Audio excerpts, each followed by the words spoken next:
Es un gran gozo, hermanos, poder estar con ustedes nuevamente reunidos en la presencia de Dios. Y le damos gracias al Señor, hermanos, por la tecnología y por los medios que el Señor ha provisto para poder escuchar su palabra, para poder predicar y escuchar su palabra. Así que si tiene su Biblia ahí con usted, yo lo voy a invitar que rápidamente vaya conmigo a Primera de Pedro, que es lo que estamos viendo en estas semanas. Estamos exponiendo Primera de Pedro porque son tiempos que necesitan esperanza. Son tiempos donde necesitamos escuchar la palabra de Dios brindándonos esperanza. Porque ciertamente, hermanos, llevamos varias semanas de pandemia, varias semanas de encierro y mucha gente está entrando en periodos de ansiedad, de angustia, de depresión. Hermanos, y la palabra de Dios es el consuelo que el alma necesita. Y Primera de Pedro habla acerca de la esperanza viva que viene de la salvación, hermanos. Y ha sido algo que el Señor ha puesto en mi corazón de poder exponer acerca de la esperanza que usted y yo tenemos en Cristo Jesús. Así que vamos a ir a Primera de Pedro, capítulo 1, del versículo 10 al 12. Pero vamos a comenzar leyendo desde el versículo 1 para tener contexto de qué es lo que estamos hablando. Así que si lo encontró, le damos lectura a la palabra del Señor y dice así: Pedro, apóstol de Jesucristo, a los expatriados de la dispersión en el Ponto, Galacia, Capadocia, Asia y Bitinia, elegidos según el previo conocimiento de Dios Padre, por la obra santificadora del Espíritu, para obedecer a Jesucristo y ser rociados con su sangre. Que la gracia y paz os sean multiplicadas. Bendito sea el Dios y Padre de nuestro Señor Jesucristo, quien, según su gran misericordia, nos ha hecho nacer de nuevo a una esperanza viva, mediante la resurrección de Jesucristo de entre los muertos, para obtener una herencia incorruptible, inmaculada y que no se marchitará, reservada en los cielos para vosotros que sois protegidos por el poder de Dios mediante la fe, para la salvación que está preparada para ser revelada en el último tiempo. En lo cual os regocijáis grandemente, aunque ahora por un poco de tiempo, si es necesario, seáis afligidos con diversas pruebas, para que la prueba de vuestra fe, más preciosa que el oro, que perece, aunque probado por fuego, sea hallada que resulta en alabanza, gloria y honor en la revelación de Jesucristo. A quien sin haber visto le amáis, y a quien ahora no veis, pero creéis en él, y os regocijáis grandemente con gozo inefable y lleno de gloria, obteniendo como resultado de vuestra fe la salvación de vuestras almas. Aquí es donde vamos a enfocarnos esta semana, hermano. Versículo 10. Acerca de esta salvación, los profetas que profetizaron de la gracia que vendría a vosotros, diligentemente inquirieron e indagaron, procurando saber qué personas o tiempo indicaba el Espíritu de Cristo dentro de ellos, al predecir los sufrimientos de Cristo y las glorias que seguirían. A ellos les fue revelado que no se servían a sí mismos, sino a vosotros, en estas cosas que ahora os han sido anunciadas mediante los que os predicaron el Evangelio por el Espíritu Santo enviado del cielo, cosas a las cuales los ángeles anhelan mirar. Permítame orar y le pido que me acompañe en esta oración pidiéndole al Señor que nos ayude.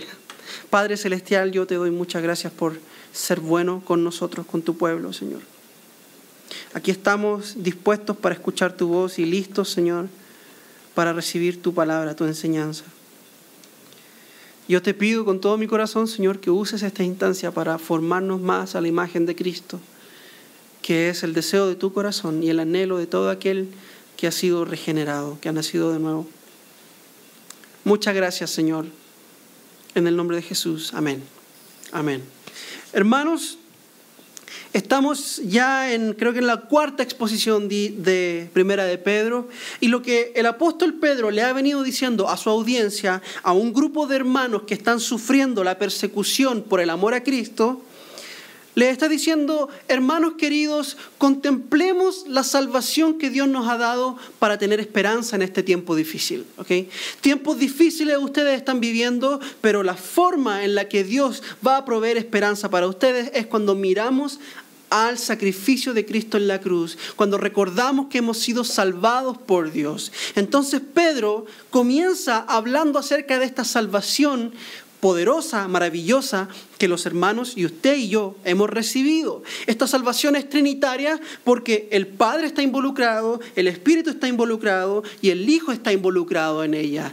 Los tres han trabajado en favor nuestro para darnos salvación. El Padre nos ha escogido, el Espíritu nos ha santificado y Jesucristo ha derramado su sangre por nosotros para que podamos obedecer. Y Pedro dice que esta salvación maravillosa, trinitaria, sublime, esta salvación ha producido en nosotros esperanza viva. Nosotros contemplamos a la eternidad y contemplamos a lo que Dios ha hecho por nosotros y esto produce en nuestro corazón esperanza, hermanos. La fuente de nuestra esperanza no debe ser el tener una cuenta bancaria llena de dinero, hermano. No debe ser tener un trabajo asegurado. La fuente de nuestra esperanza no debe ser nada más que el saber que Dios nos salvó, saber que Dios nos miró con amor en la eternidad. Aún siendo nosotros pecadores, Cristo murió por nosotros. Y de ahí, del amor de Dios, de la gracia derramada por nosotros antes de la fundación del mundo, de ahí nace nuestra esperanza. La pregunta que yo le quiero hacer a usted, hermano, es ¿dónde tiene puesta usted su esperanza? ¿Tiene puesta usted su esperanza en que su esposo todavía tiene trabajo? En este tiempo de pandemia. Es una bendición que su esposo todavía tenga trabajo. Pero ¿dónde está puesta nuestra esperanza? No debe estar puesta ahí, debe estar puesta en la salvación que hemos recibido en Dios. ¿Dónde está puesta su esperanza, hermano? ¿En su apellido? ¿En que usted tiene un apellido que le va a dejar en un buen estatus social? ¿Dónde está puesta su esperanza? ¿En una herencia que va a recibir? ¿En un terreno? ¿En un negocio? ¿Dónde está su esperanza? Pedro nos dice que nuestra esperanza viva como hijos de Dios proviene de la salvación que hemos recibido de Dios. Entonces Pedro habla acerca de tres aspectos que esta esperanza tiene. Un aspecto futuro, el cual consiste en la promesa de una herencia en los cielos reservada para nosotros. Y esto es particularmente importante porque Pedro llama a estos hermanos, les dice los expatriados, los desterrados, los que no tienen nación. Y Pedro les dice, ustedes que no tienen nación aquí en la tierra porque sus compatriotas los odian, déjenme decirle que Dios les ha prometido en el futuro una nueva nación, una ciudadanía que es incorruptible, que es incontaminada y que es inmarchitable. Entonces la esperanza futura o el aspecto futuro de esta esperanza es que el Señor nos tiene preparado una morada celestial. Como dijo Jesús a sus discípulos, yo me voy, pero voy a preparar lugar para ustedes. En la casa de mi Padre hay muchas moradas. Y no significa con eso de que hay muchas moradas, no significa de que el Señor era del Saprissa. No, significa que en la casa de su Padre hay muchas habitaciones preparadas para sus hijos, usted y yo. Este mundo no es nuestro hogar, este mundo no es nuestro destino final, este mundo no es nuestra última parada, este mundo es solo una estación y no debemos aferrarnos a las cosas de este mundo, mucho menos estar atemorizados por las cosas que pasan en este mundo. ¿Sufrimos? Sí, sufrimos. ¿Lloramos? Sí. ¿Nos cuidamos? Sí, hermanos, pero este mundo no tiene nada para ofrecernos a nosotros que sea de valor eterno. ¿Okay? Nada que este mundo nos pueda ofrecer es de valor eterno. ¿Okay? Entonces, ponemos nuestra mirada en la morada celestial, en la herencia futura que Cristo ha preparado para nosotros, la cual es parte de esta esperanza viva que viene de la salvación. Pero también hay un elemento presente en la esperanza viva del cual hablé la semana pasada, y ese elemento presente es el gozo en las pruebas. Hoy podemos tener gozo en medio de cualquiera sea la circunstancia que estemos atravesando. Ya sea que estemos en cuarentena, ya sea que estemos siendo perseguidos por nuestro gobierno, ya sea que estemos siendo rechazados por nuestros compatriotas, ya sea que nuestros familiares nos desprecien, ya sea que nuestros pastores nos desprecien, ya sea que nuestras esposas, nuestros hijos nos desprecien, el Señor Jesucristo a través de Pedro nos promete que podemos tener gozo en medio de las pruebas. ¿No significa con esto que no vamos a llorar? Hermanos, si alguno de nosotros se ve afectado por el COVID y muere, vamos a llorar. Sí, vamos a sufrir, pero vamos a recordar de que si vivimos, para Él vivimos, y si morimos, para Él morimos. Y ya sea que vivamos o que muramos, somos del Señor. No significa que no sufrimos, hermano, pero el gozo que proviene de la esperanza viva es mucho más profundo que un gozo circunstancial, que una alegría circunstancial que cambia. Es gozo profundo. Es algo arraigado a nuestro ser. La historia nos cuenta, hermanos, de muchos de nuestros hermanos en la iglesia primitiva, en los primeros siglos del cristianismo, que fueron torturados, sacrificados, burlados, desnudados, azotados por el nombre de Jesucristo. Y ellos al morir cantaban, se abrazaban, reían, alababan a Dios. Entonces, hermano, esto es lo que Pedro nos dice. Podemos tener gozo hoy en medio de las pruebas. Hoy, no mañana, hoy. En medio de las situaciones adversas de esta vida, no solamente podemos atravesar por ellas resistiendo y aguantando. No. Podemos atravesarlas con gozo. ¿Por qué? Porque Dios nos ha salvado. Cristo ha derramado su sangre en favor de nosotros y el Espíritu Santo nos ha santificado y tenemos esperanza. Sabemos que este mundo no es nuestra casa final, pero también hay un elemento pasado de esta esperanza viva y de esto es lo que quiero hablar hoy, que comenzando en el versículo 10. Se trata de la certeza de la esperanza viva. Que por qué usted y yo podemos tener tanta certeza, tanta firmeza en esta esperanza. Porque es algo que aún en la enfermedad, aún en la persecución, aún en la tribulación que sea, nosotros podemos aferrarnos a esta esperanza y esta esperanza no nos va a soltar. Podemos agarrarnos de esta esperanza firme y saber que es un fundamento sólido sobre el cual construir nuestra morada celestial. Esto es lo que quiero hablar, hermanos, que nuestra esperanza tiene un fundamento y ese fundamento se encuentra en las profecías pasadas. Se encuentra en las predicciones de los profetas que ellos hicieron cientos de años antes de que Cristo viniera a la tierra y miles de años antes que usted apareciera en este mundo. La Biblia, desde Génesis, pasando por Malaquías y hasta Apocalipsis, nos habla acerca de esta esperanza y nos anuncia de tal forma que nosotros podemos tener confianza de que lo que hoy vivimos fue anunciado en el pasado, por lo tanto podemos confiar hoy. ¿Ok? Entonces, vea, esta es mi esperanza el día de hoy y mi propósito con este sermón es que nosotros tengamos esperanza, pero no una esperanza como si tuviéramos la esperanza de algún día ganarnos la lotería o como si tuviéramos la esperanza de algún día ir por la calle y encontrarnos un billete de 20,000.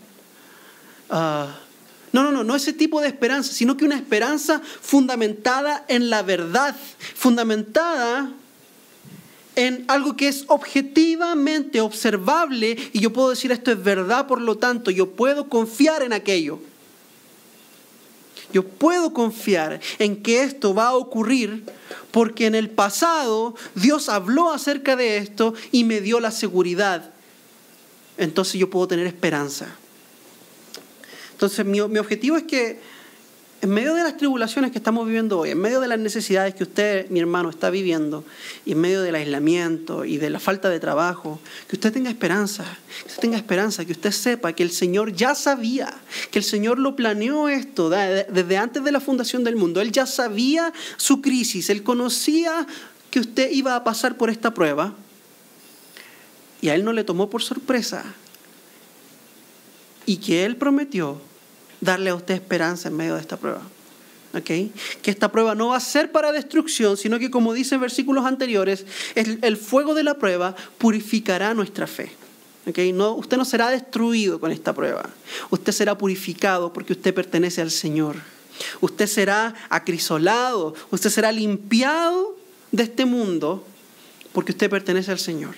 ¿Ok? Así que tenga esperanza, tenga esperanza.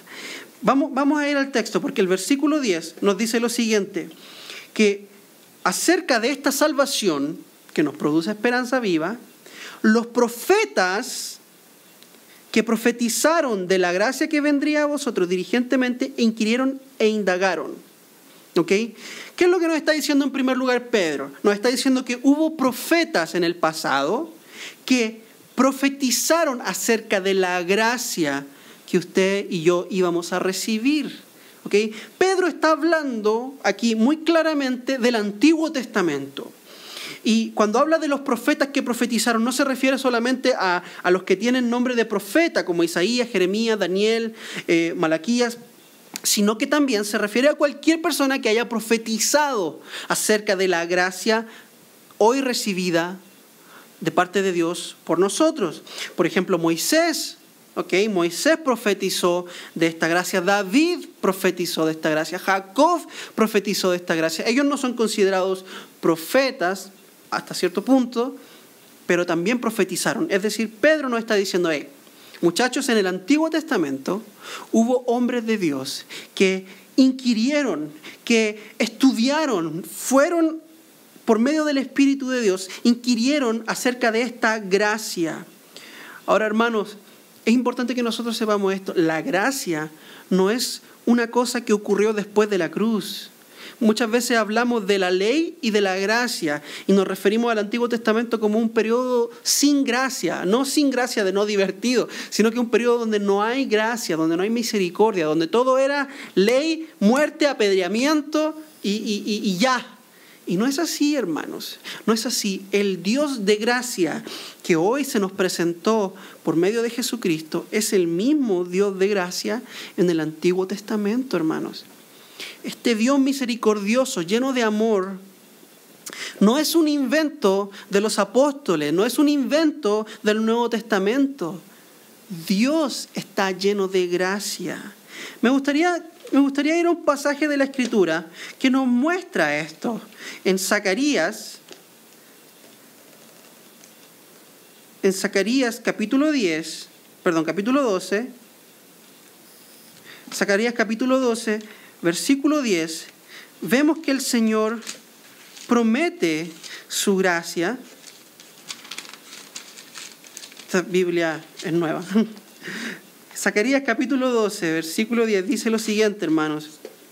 Dice, y derramaré sobre la casa de David, es decir, sobre Israel, sobre el pueblo del pacto, sobre el pueblo del antiguo pacto, dice, derramaré sobre la casa de David y sobre los habitantes de Jerusalén el espíritu de gracia y de súplica.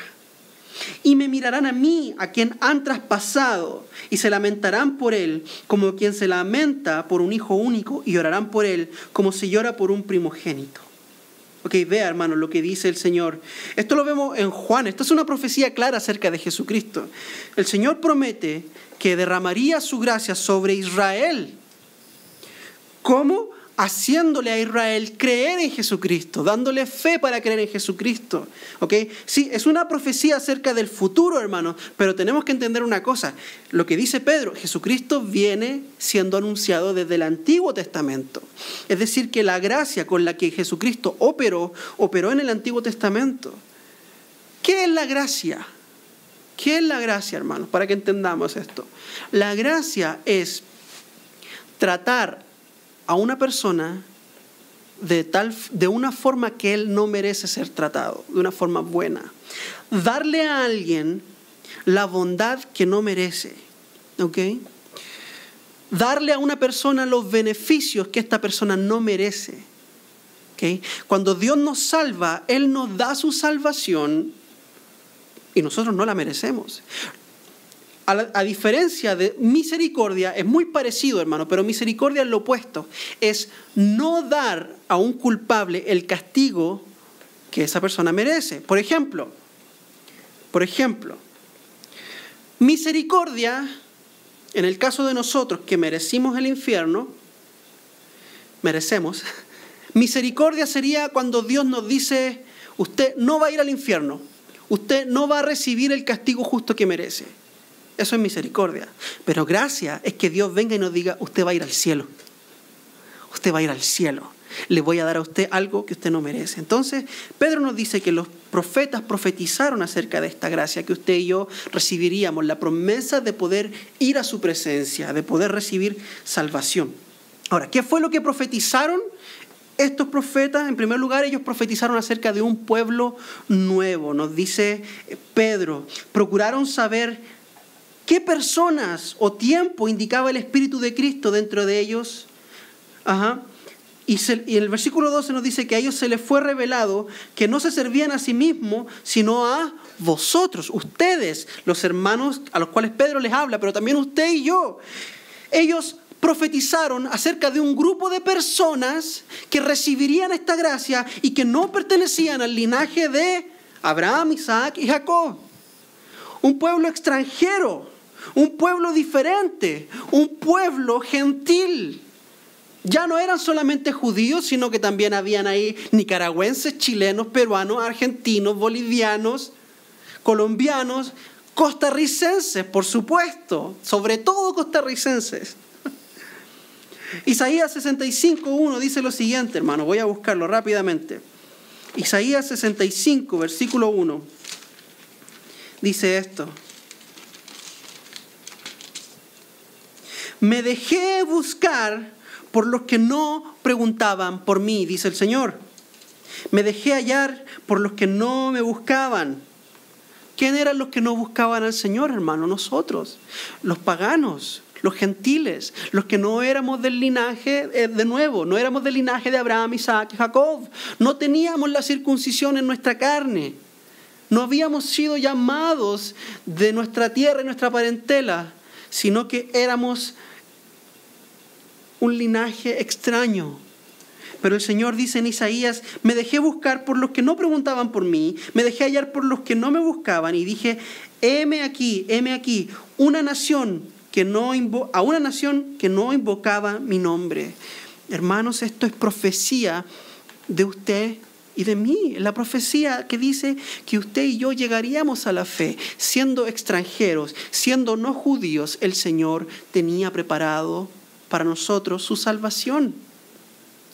Ya en Génesis capítulo 12, cuando Dios llama a Abraham, Dios le dice, hey Abraham, a través de ti, adivina qué, no solamente tu descendencia, sino que todas las naciones de la tierra serán bendecidas. Todas. Su familia, hermanos, está en la Biblia, en el Antiguo Testamento, está prometida. Su vida está prometida en el Antiguo Testamento, de que usted llegaría a creer, usted llegaría a recibir esta gracia y sería salvo por gracia por medio de la fe en Jesucristo. Y esta gracia aseguraría para usted una esperanza viva, le daría los fundamentos para usted tener esperanza en medio de la prueba, hermano. Gloria al Señor. Hermanos, nosotros no somos un accidente. Su fe no es un accidente. Su fe fue planeada por Dios. Usted está escrito en el libro de la vida. El Señor ha pagado un precio por usted. El Señor le ama. Entonces, Él profetizó acerca de un pueblo nuevo. Pero no solamente eso, sino que también los profetas profetizaron acerca de los sufrimientos de Cristo, hermano. Los sufrimientos de Cristo fueron anunciados por los profetas. Y aquí es donde yo me quiero detener un tiempo más, porque hermanos, yo no puedo decir esto, no puedo repetir esto lo suficiente. Jesucristo es el tema de la Biblia. Jesucristo es el tema que atraviesa toda la Escritura, desde Génesis hasta, pasando por Malaquías, hasta Apocalipsis. Toda la Escritura nos revela el sacrificio que Cristo vendría a hacer en favor de su pueblo. Dice Pedro que los profetas procuraban saber qué persona y qué tiempo indicaba el Espíritu de Cristo dentro de ellos al predecir los sufrimientos de Cristo y la gloria que le seguiría. sea que no solamente profetizaron acerca de Cristo y de su sufrimiento, sino que profetizaron acerca de todas las bondades y todas las glorias que vendrían a su pueblo por causa de ese sufrimiento. Profetizaron de sus victorias, profetizaron acerca de su gozo, profetizaron acerca de su levantar en Dios, hermanos. Gloria al Señor. Ellos profetizaron todo este tiempo y profetizaron su fe. Profetizaron los sufrimientos de Jesucristo. Vea conmigo el Salmo 22. Este salmo, hermano, es poderoso porque es como que nos mostrara una foto del sacrificio de Jesucristo. En el Salmo 22 encontramos de partida las palabras de Jesús en la cruz. Dice así el versículo 1: Dios mío, ¿por qué me has abandonado? Hermano, esas fueron exactamente las palabras que el Señor Jesús recitó en la cruz. Elí, Elí, lama sabactani, que traducido es: Dios mío, ¿por qué me has abandonado? Y después vamos al versículo 7 y vea lo que dice: todos los que me ven de mí se burlan, hacen muecas con los labios, menean la cabeza diciendo que se encomiende al Señor, que Él lo libre, que Él lo rescate, puesto que en Él se deleita. Exactamente las mismas palabras con las cuales se burlaban de Jesucristo cuando Él estaba en la cruz, hermano. David nos está dando una foto, casi que un video del futuro, de cómo sería el sacrificio de nuestro Señor Jesucristo. Y nos está diciendo: hey, se burlan de mí, me hacen gestos con la boca, me hacen gestos con la cabeza y me dicen: uy, que se baje, que se salve a sí mismo. ¿No era que confiaba tanto en el Señor? Hermano, los profetas anunciaron la muerte de Jesús. La muerte de Jesús no fue un accidente en la historia, no fue orquestada por los fariseos, no fue orquestada por Judas, no fue orquestada por Pilato, fue orquestada por Dios. Porque Dios envió a Jesucristo como el Cordero que debía morir para adquirir para sí un nuevo pueblo, como lo dice Isaías. Un pueblo que no era pueblo. Pero veamos más. Vea el versículo 15 conmigo. Dice: como un tiesto se ha secado mi vigor y la lengua se me pega al paladar. Sed desesperada. Eso fue lo que nuestro Señor sintió en la cruz. Recuerda que el Señor Jesús dijo: tengo sed, y Juan, si no estoy equivocado, dijo que el Señor Jesús mencionó estas palabras para que se cumpliera lo que la Escritura decía. Tengo sed, una sed terrible. Y el versículo 16 nos dice, vea literalmente, hermano, el versículo 16 dice: me horadaron las manos y los pies, me atravesaron las manos y los pies. ¿Más claro? ¿Más claro que esto? ¿Puede ser más claro? Sí, puede ser más claro, hermano. Vamos a Isaías 53. No estoy haciendo un estudio bíblico ni nada, hermanos, pero creo que si vamos a hablar de cómo la Escritura profetiza, debemos ir a las profecías. Vea lo que dice Isaías 53, hermano. Por favor, agárrese firme de esto. Versículo 2 dice: creció delante de él como un renuevo tierno, como raíz de tierra seca. No tiene aspecto hermoso ni majestad para que le miremos, ni apariencia para que le deseemos. ¿Okay? Habla acerca del Señor. Fue despreciado y desechado de los hombres, varón de dolores y experimentado en aflicción, y como uno de quien los hombres esconden el rostro, fue despreciado y no le estimamos. Voy a continuar leyendo. Versículo 4. Ciertamente Él llevó nuestras enfermedades, cargó nuestros dolores. Con todo nosotros le tuvimos por azotado y por herido de Dios y afligido. Suave un toque. ¿Qué me está diciendo Isaías? Que hubo un hombre que cargó nuestra enfermedad más terrible, el pecado, y llevó nuestros dolores y nuestras aflicciones, y nosotros pensamos que Dios lo estaba castigando. ¿Dónde he escuchado esto antes? ¿A quién me recuerda esto? Él tomó nuestras enfermedades y nuestros dolores y nosotros pensamos que era Dios quien lo estaba castigando. Cristo, hermanos, Cristo. No hay que ir muy lejos. Cristo es aquel que cargó nuestros dolores y el mundo pensaba que estaba muriendo por blasfemo. No estaba muriendo por blasfemo, hermano. Estaba muriendo obedeciendo el plan divino de Dios. Sigamos. Vea conmigo el versículo 10. Dice: pero quiso el Señor quebrantarle, sometiéndole a padecimiento. Cuando Él se entregue a sí mismo como ofrenda de expiación, verá su descendencia, prolongará sus días. La voluntad del Señor en su mano prosperará. Debido a la angustia de su alma, Él lo verá y quedará satisfecho. Por su conocimiento el justo, mi siervo, justificará a muchos y cargará las iniquidades de ellos. Hermanos queridos, más claro que esto yo creo que no se puede. Las profecías del Antiguo Testamento anunciaron que Cristo sufriría, que Cristo moriría.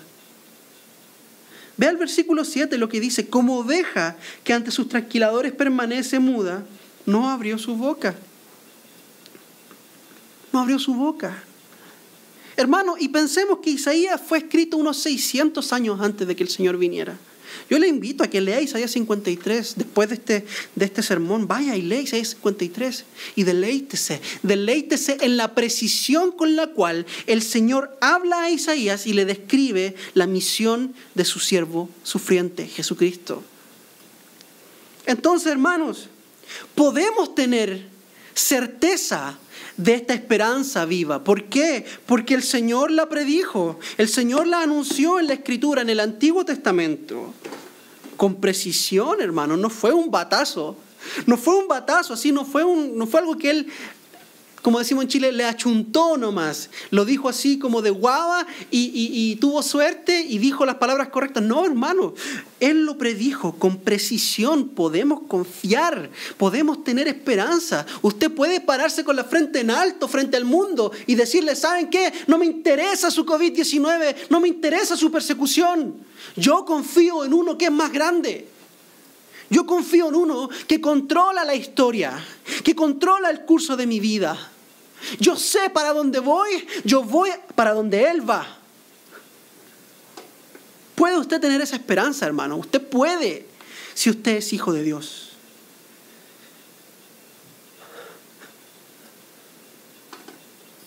Hermanos, si vamos nosotros al Nuevo Testamento, también nos vamos a encontrar con que los discípulos, o Jesús mismo, también usaban la Escritura, el Antiguo Testamento, para comprobar que Jesús era el Mesías.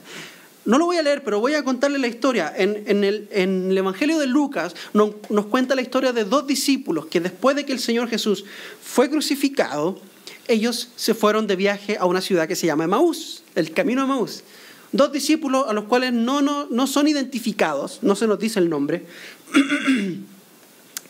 pero dice la historia que ellos iban camino a Emaús y se reaparece un caminante en el camino.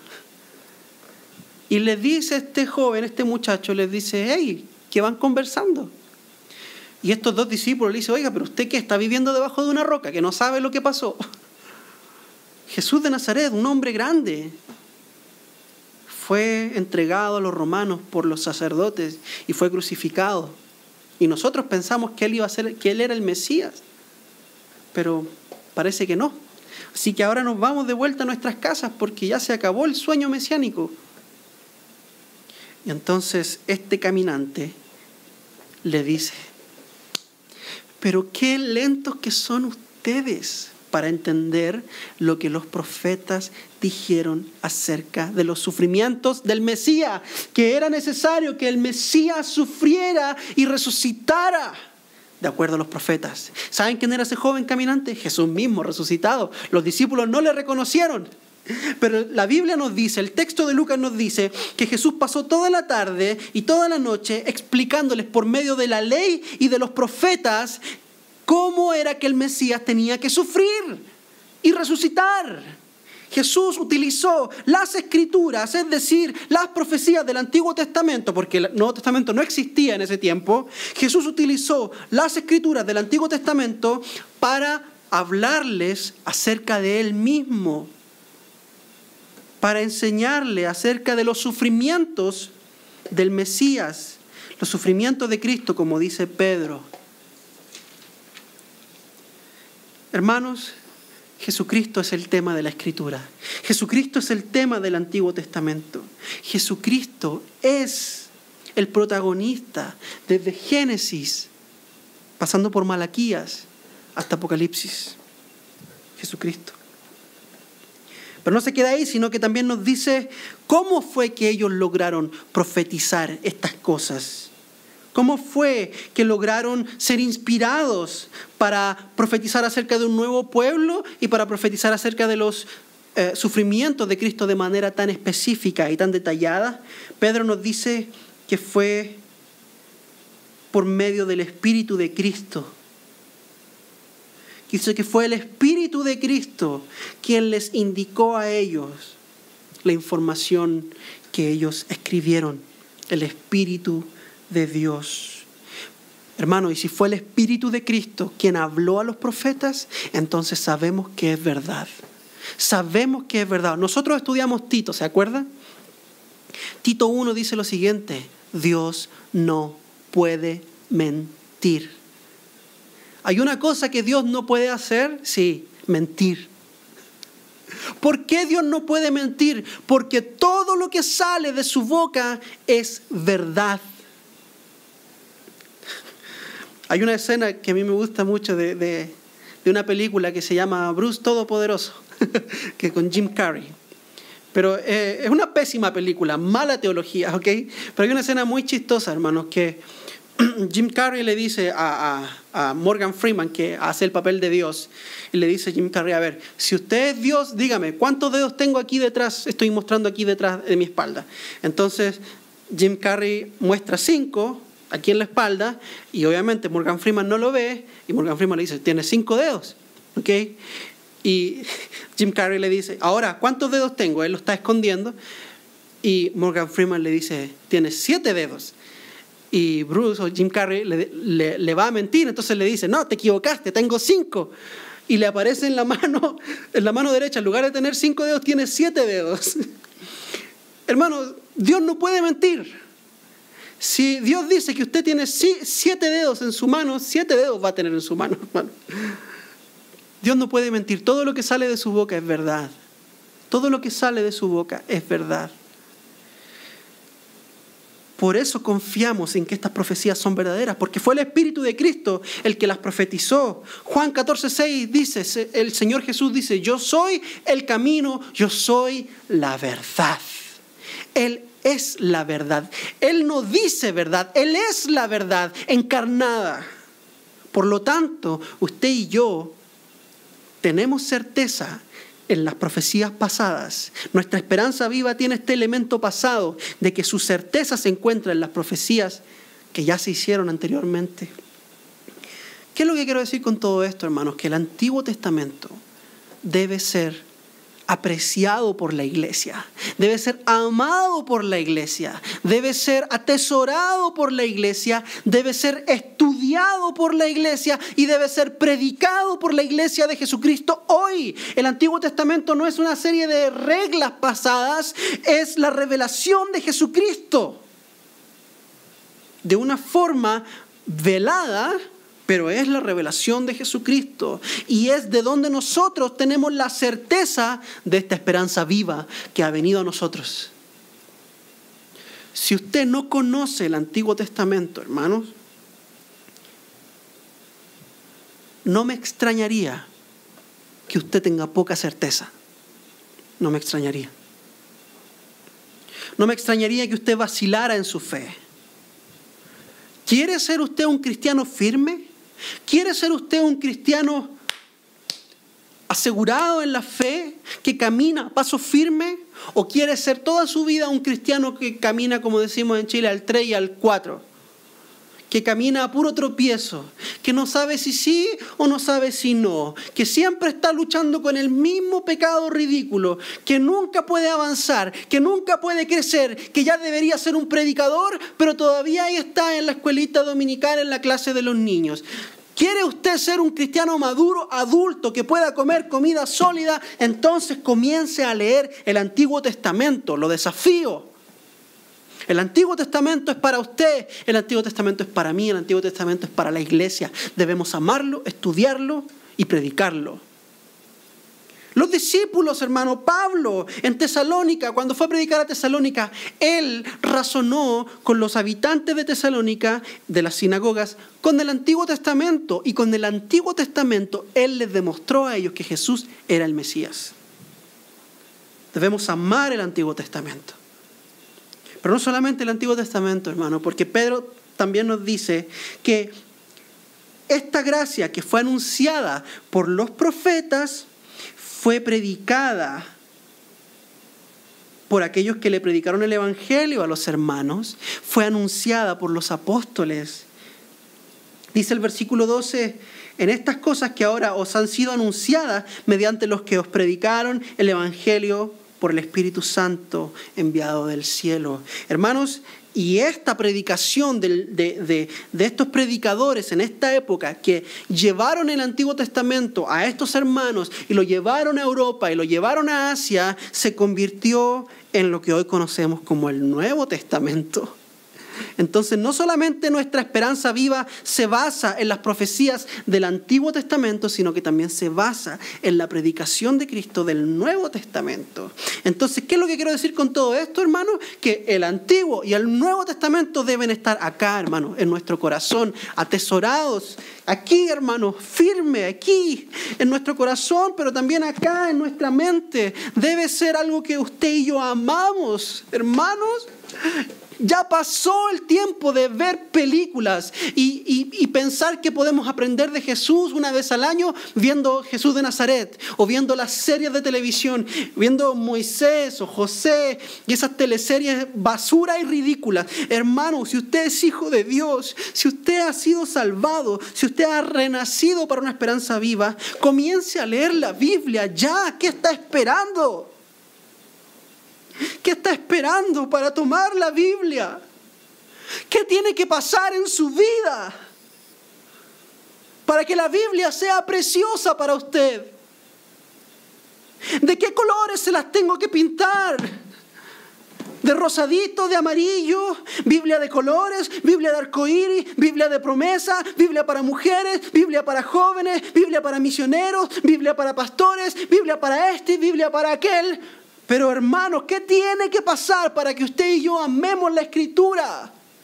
Con razón, el mundo se burla de nosotros y nos trata de ignorantes. Porque no amamos la palabra de Dios. Porque profesamos amar a Cristo, pero no seguimos su palabra.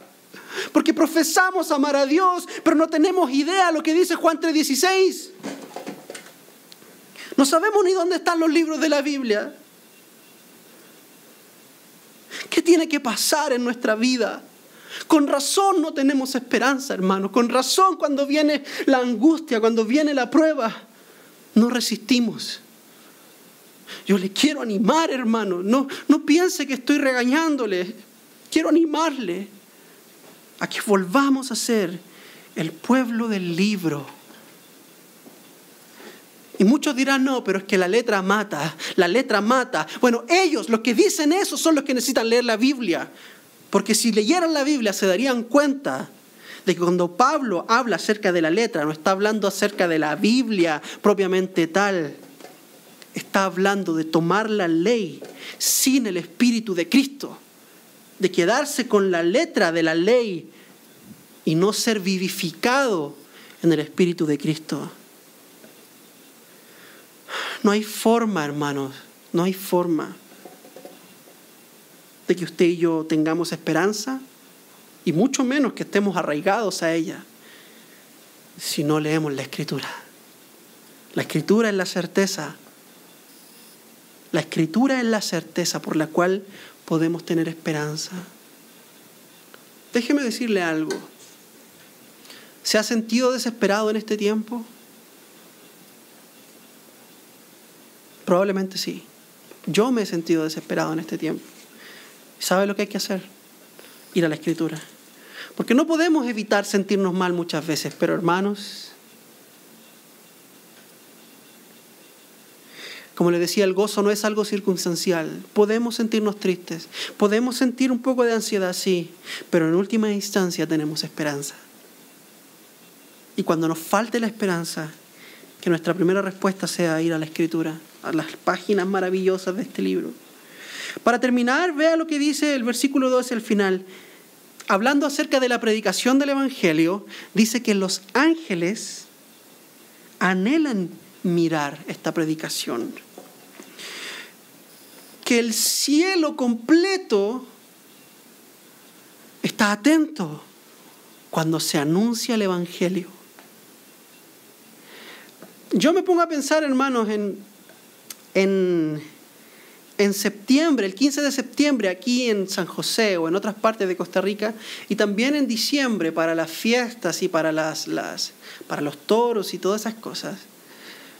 Independientemente de la connotación que estas fiestas tengan o lo que usted cree acerca de ellas, yo me doy cuenta que en septiembre, por ejemplo, el 15 de septiembre yo vivía en San Pedro hace tiempo y me daba cuenta que en San Pedro se detiene.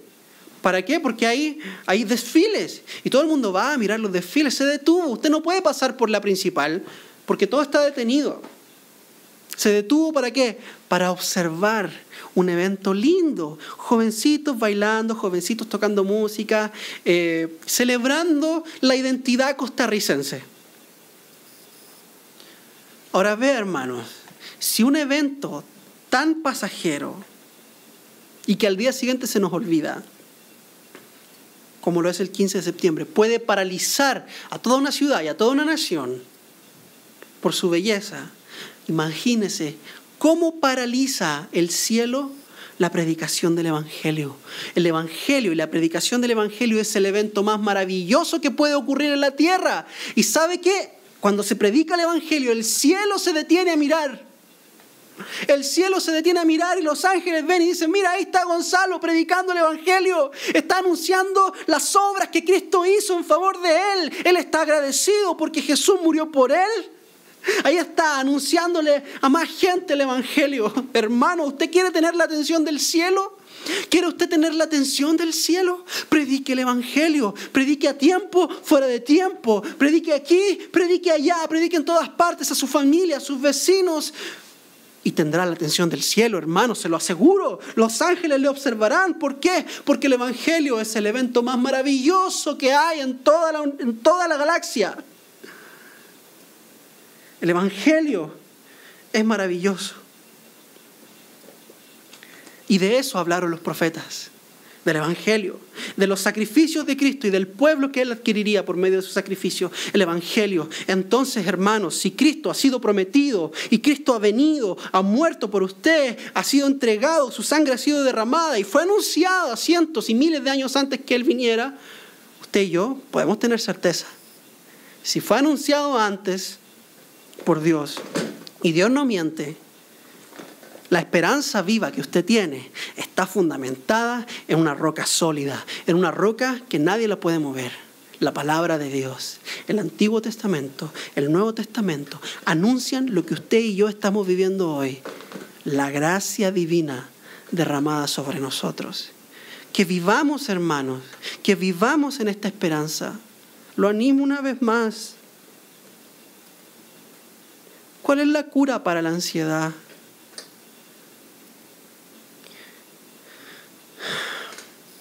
La palabra de Dios. La palabra de Dios. Oremos. Padre Celestial, muchas gracias por tu palabra. Muchas gracias porque tenemos esperanza viva, Señor, en tu palabra. Nada nos puede separar de tu amor porque tu amor ha sido proclamado, anunciado y profetizado desde Génesis. Desde ese día de la caída, cuando tú hiciste túnicas de pieles para Adán y para Eva. Ese animalito que entregó su piel y derramó su sangre para cubrir la desnudez de nuestros antepasados, nos anunciaba que vendría uno más maravilloso que ese animalito. Derramaría su sangre para cubrir los pecados y para quitar los pecados de su pueblo.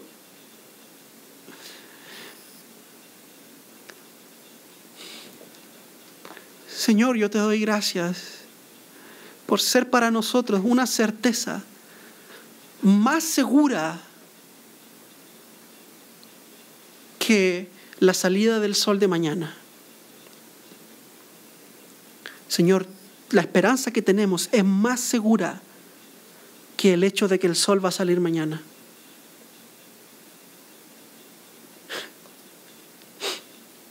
Muchas gracias, Señor. Te amamos. Te amamos por quien tú eres y por lo que has hecho en nosotros. En el nombre de Jesús. Amén. Amén.